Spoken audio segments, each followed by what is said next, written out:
नमस्कार। आप सबका हिंदू स्टडीज साइंस चैनल पे स्वागत है। आज हम लोग आचार्य भरत मुनि और नाट्य शास्त्र ग्रंथ के बारे में पढ़ेंगे, देखेंगे।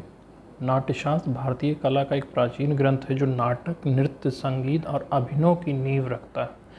तो आइए इसको विस्तार से देखते हैं। अब आचार्य भरत मुनि का परिचय। तो आचार्य भरत मुनि भारत के एक महान ऋषि और विद्वान थे जिन्होंने नाट्यशास्त्र की रचना की। वे संगीत, नाटक और नृत्य के जनक के रूप में प्रसिद्ध हैं। परंपरा के अनुसार वे ब्रह्मा के पुत्र थे और नाट्यशास्त्र को पंचम वेद कहा जाता है क्योंकि यह वेदों से ही निकला है।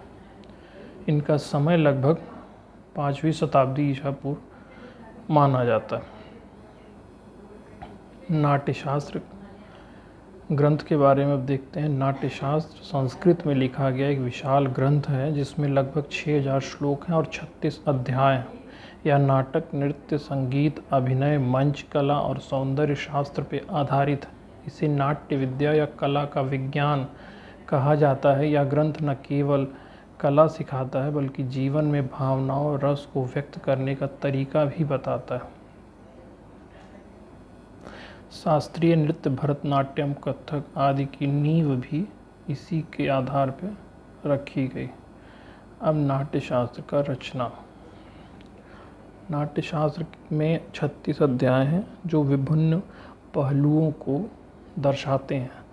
विषय वस्तु जो इसकी है वह नाट्य की उत्पत्ति से लेकर अभिनय, संगीत, वेशभूषा, रस आदि पे विस्तृत चर्चा हुई है। कला और जीवन का समन्वय कैसे हो, यह नाट्यशास्त्र का प्रमुख आधार बिंदु है। अब इसके जो अध्याय हैं वो प्रमुख अध्याय जो हैं 1 से 7 तक के अध्याय नाटक की उत्पत्ति और देवताओं की भूमिका पर है। नाट्य की आधारभूत अवधारणाएं क्या हैं, नृत्य के 108 जो करण होते हैं और गतियां होती हैं, नृत्य से संबंधित विवरण, रस सिद्धांत का परिचय, ये सब अध्याय 6 और 7 में रस सिद्धांत की विस्तृत चर्चा आदि मिलते हैं। अब अध्याय 8 से 13 के बीच अभिनय कला, हाव भाव और गतियाँ, मंच, यंत्र और सहायक सामग्री, दृश्य निर्माण, परंपराएं, कथानक संरचना व संवाद आते हैं। अध्याय 14 से 20 के बीच में काव्य गुण और अलंकार, संस्कृत छंद और गीत रचना, वाणी, कला और अभिनय में वाक वितरण, वेशभूषा या अलंकरण और उसके 10 प्रकार के नाटक जो होते हैं उसकी चर्चा हुई है।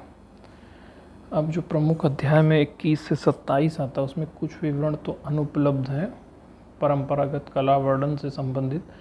फिर नाट्य में महिलाओं की भूमिका, अभिनेताओं का प्रशिक्षण और चेतना विकास।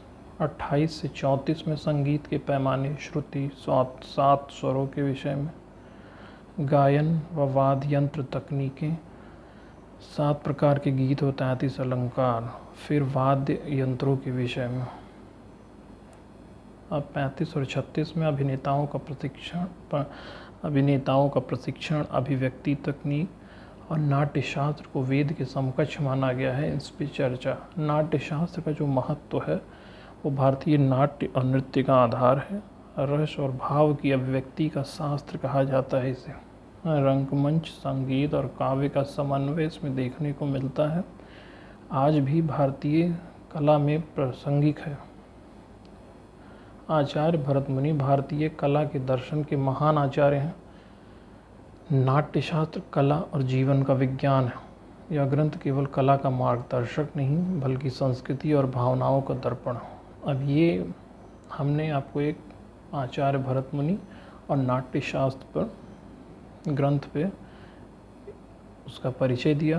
अब रस सिद्धांत, अलंकार और ये सब जो इसके अंतर्गत हैं वो यूजीसी नेट एग्ज़ाम में पूछे जाते हैं। नाट्य के प्रकार, नाटक के 10 प्रकार के विषय में, तो वो हमारे कोर्स में या हम सिलेबस में कवर करेंगे। अभी इस ग्रंथ से संबंधित इतना ही है। उसके लिए धन्यवाद।